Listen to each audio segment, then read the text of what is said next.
Então, o que é interessante com relação às nossas glândulas adrenais, né? Que existe na nossa adrenal, que é produzido uma outra camadinha diferente, um outro hormônio extremamente importante chamado DEA. Então, esse hormônio, que é o DEA, dihidroepiandrostenediona, ele é nas mulheres, principalmente, um grande produtor de testosterona. É desse hormônio de onde vem a testosterona. E muitas vezes a gente pega aqui no consultório pacientes, vocês vão entender onde eu estou querendo chegar nisso aí. Eu tenho uma quantidade de pacientes aqui muito grande, entre 40 e 50 anos de idade, que não tiveram a oportunidade, por um motivo ou outro, enfim, de engravidar até essa época.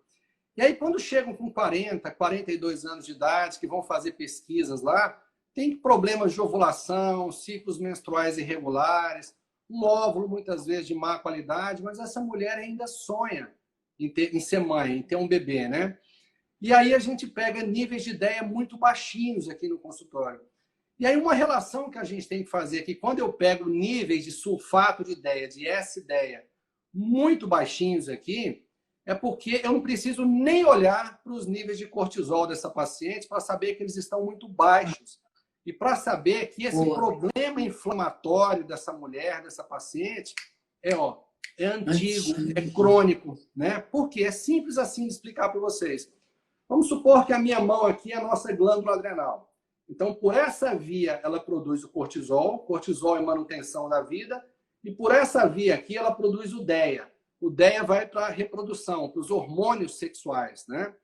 E aí, quando eu começo a agredir essa adrenal, cronicamente, por muito tempo, ela não vai dar conta de produzir esses dois hormônios na mesma intensidade. Então, ela vai ter que fazer uma opção. E ela fala assim, olha, o que é mais importante para essa pessoa? É ficar viva ou é reproduzir? Claro que é ficar viva, porque se você não estiver vivo, nem reproduzir você vai conseguir. Então, ela segura a produção de cortisol e começa a baixar um pouquinho a produção de DEA. Continuei agredindo cronicamente essa glândula adrenal. Ela segura ainda um pouquinho esse cortisol e baixa mais o DEA. Mantive essa agressão cronicamente. Ela começa a baixar esse cortisol e joga esse DEA lá para o chinelo, lá para baixo. E aí, muitas pessoas pensam assim, olha, esse DEA é apenas para a questão reprodutiva? Não. O DEA é o mais potente neuroesteroide que a gente conhece. Ele é um hormônio que vai preservar o nosso sistema nervoso central, evitando muitas vezes com que você desenvolva demência senil de uma forma precoce, doenças degenerativas do seu sistema nervoso central. O DEA, para quem não sabe, ele também é um excelente antiagregante plaquetário.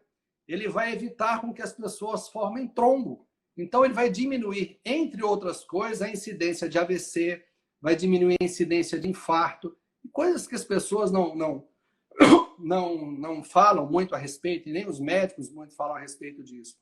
Mas, principalmente para as mulheres agora, é porque é o sulfato de DEA que vai fazer com que você mantenha uma boa reserva ovariana.